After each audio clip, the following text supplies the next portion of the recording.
నేను నా హిందూ సినిమాను చూడడానికి వరంగల్కి వచ్చాను. ఇలా వరంగల్ ఎక్కువ మటుకు లెఫ్టిస్ట్ ఉంటుండే, ఇవాళ మీ సభ చూసినాక రైటిస్ట్ తయారవుతున్నారు. రేపు ఓరవాళ్ళు గడ్డ కాషాయం జెండా అడ్డా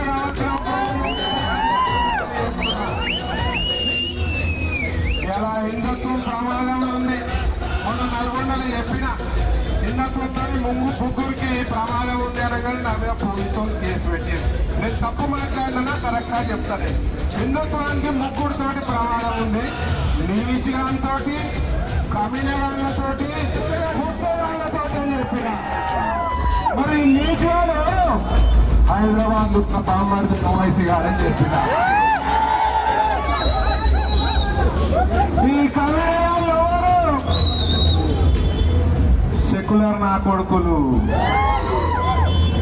మనమందరం ఒక్కటే, మనందరూ దేవుడు ఒక్కడే, కలిసిమెలిసి ఉండాలి అని చెప్పే సెక్యులర్ నా కొడుకులు కవిత గారు.